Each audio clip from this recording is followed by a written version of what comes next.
नमस्कार।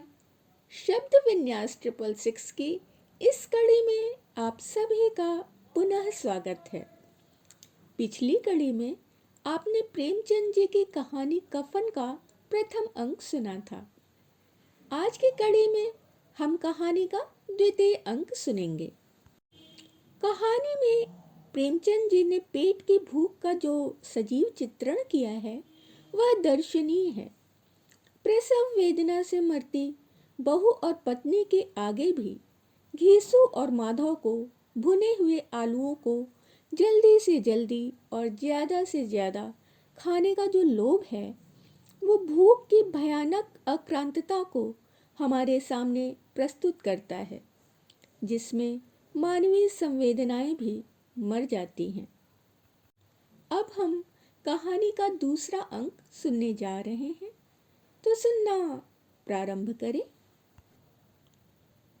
घीसू को उस वक्त ठाकुरों की बारात याद आई जिसमें 20 साल पहले वह गया था। उस दावत में उसे जो तृप्ति मिली थी वह उसके जीवन में एक याद रखने लायक बात थी और आज भी उसकी याद ताजी थी। बोला, वह भोज नहीं भूलता। तब से फिर उस तरह का खाना और भरपेट नहीं मिला। लड़की वालों ने सबको भरपेट पूड़ियाँ खिलाई थी, सबको, छोटे बड़े सब ने पूड़ियाँ खाई और असली घी की। चटनी, रायता, 3 तरह के सूखे साग, एक रसेदार तरकारी, दही, चटनी, मिठाई। अब क्या बताऊं कि उस भोज में क्या स्वाद मिला। कोई रोक टोक नहीं थी। जो चीज चाहो मांगो, जितना चाहो खाओ।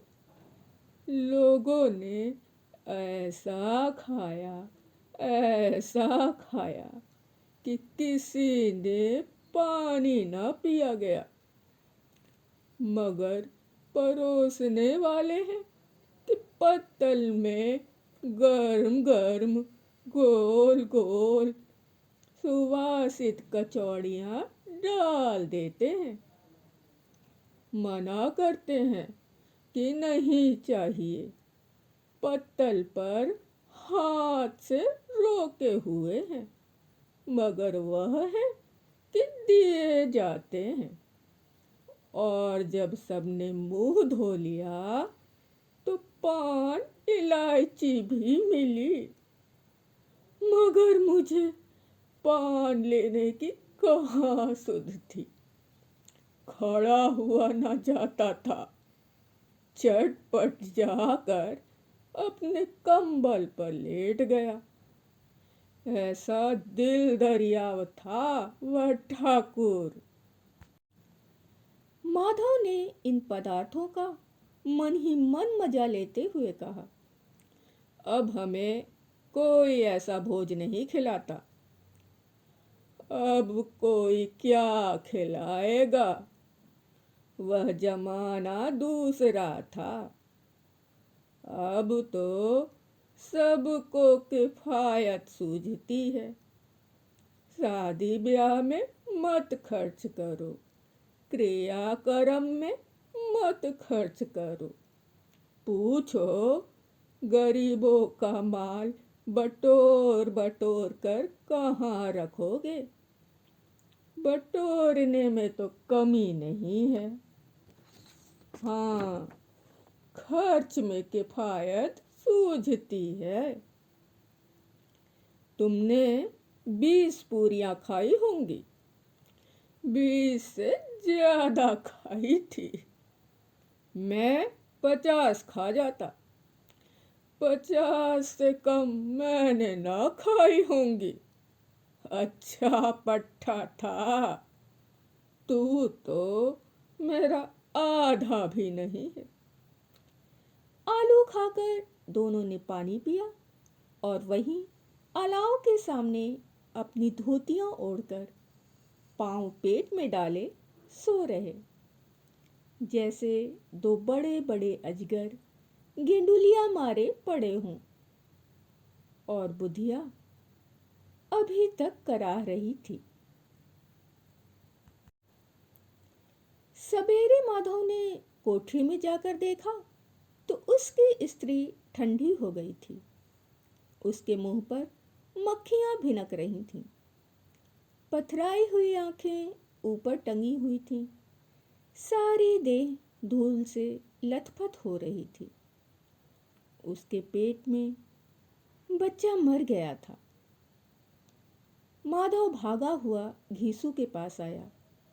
फिर दोनों जोर जोर से हाय हाय करने और छाती पीटने लगे। पड़ोस वालों ने यह रोना धोना सुना तो दौड़े हुए आए और पुरानी मर्यादा के अनुसार इन अभागों को समझाने लगे। मगर ज्यादा रोने पीटने का अवसर न था। कफन की और लकड़ी की फिक्र करनी थी।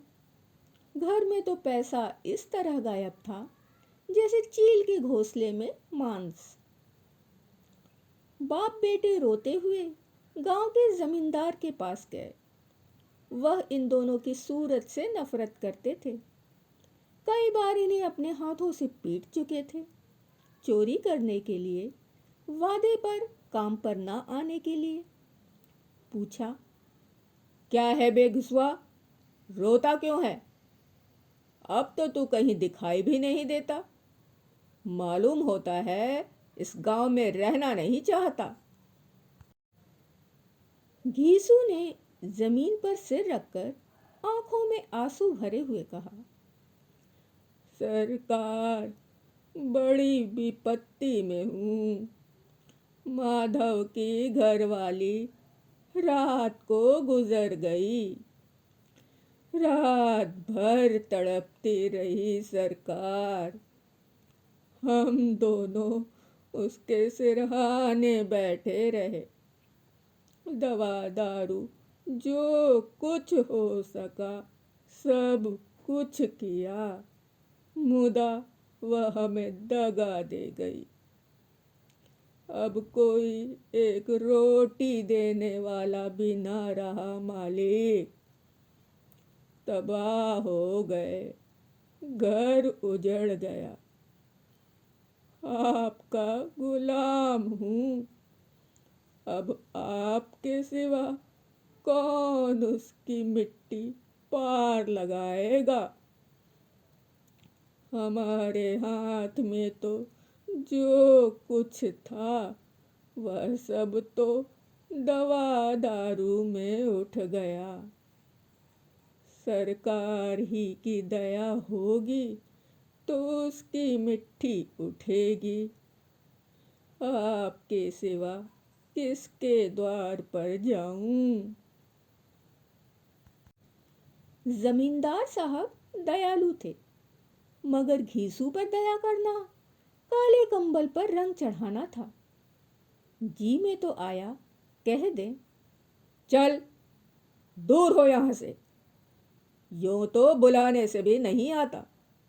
आज जब गरज पड़ी है तो आकर खुशामद कर रहा है। हराम खोर कहीं का, बदमाश। लेकिन यह क्रोध या दंड का अवसर ना था। जी में कुढ़ते हुए 2 रुपए निकालकर फेंक दिए, मगर सांत्वना का एक शब्द भी मुंह से ना निकला। उसकी तरफ ताका तक नहीं, जैसे सिर का बोझ उतारा हो। जब जमींदार साहब ने 2 रुपए दिए तो गांव के बनिए महाजनों को इनकार का साहस कैसे होता। घीसू जमींदार के नाम का ढिंढोरा पीटना भी जानता था। किसी ने 2 आने दिए, किसी ने 4 आने। 1 घंटे में घीसू के पास 5 रुपए की अच्छी रकम जमा हो गई। कहीं से अनाज मिल गया थोड़ी सी लकड़ी। और दोपहर को घीसू और माधव बाजार से कफन लाने चले। इधर लोग बांस वांस काटने लगे। गांव की नर्मदिल स्त्रियां आ आकर लाश देखती थीं और उसकी बेकसी पर 2 बूंद आंसू गिराकर चली जाती थीं। बाजार में पहुंचकर घीसू बोला, लकड़ी तो उसे जलाने भर को मिल गई है, क्यों माधव? माधव बोला, हाँ, लकड़ी तो बहुत है, अब कफन चाहिए। तो चलो कोई हल्का सा कफन ले लें। हाँ, और क्या, लाश उठते उठते रात हो जाएगी। रात को कफन कौन देखता है? कैसा बुरा रिवाज है कि जिसे जीते जी तन ढाकने को चीथड़ा भी ना मिले, उसे मरने पर नया कफन चाहिए। कफन लाश के साथ जल ही तो जाता है, और क्या रखा रहता है। यही 5 रुपए पहले मिलते तो कुछ दवा दारू कर लेते। तो ये था कहानी कफन का दूसरा अंक। तीसरे और अंतिम अंक में हम कहानी का समापन करेंगे। अभी तक सुनी गई कहानी आपको कैसी लगी? पसंद आने पर लाइक अवश्य करें, अपने मित्रों परिवारजनों में शेयर करें। हमारे साथ हमेशा हमेशा बने रहने के लिए चैनल को सब्सक्राइब कर लें और अंकों को समय से सुनने के लिए बेल आइकन को दबाना बिल्कुल ना भूलें। अपने सुझाव और विचार हमें कमेंट्स के जरिए देते रहें। आज यहीं तक, शेष अगले अंक में। अभी के लिए विदा। धन्यवाद।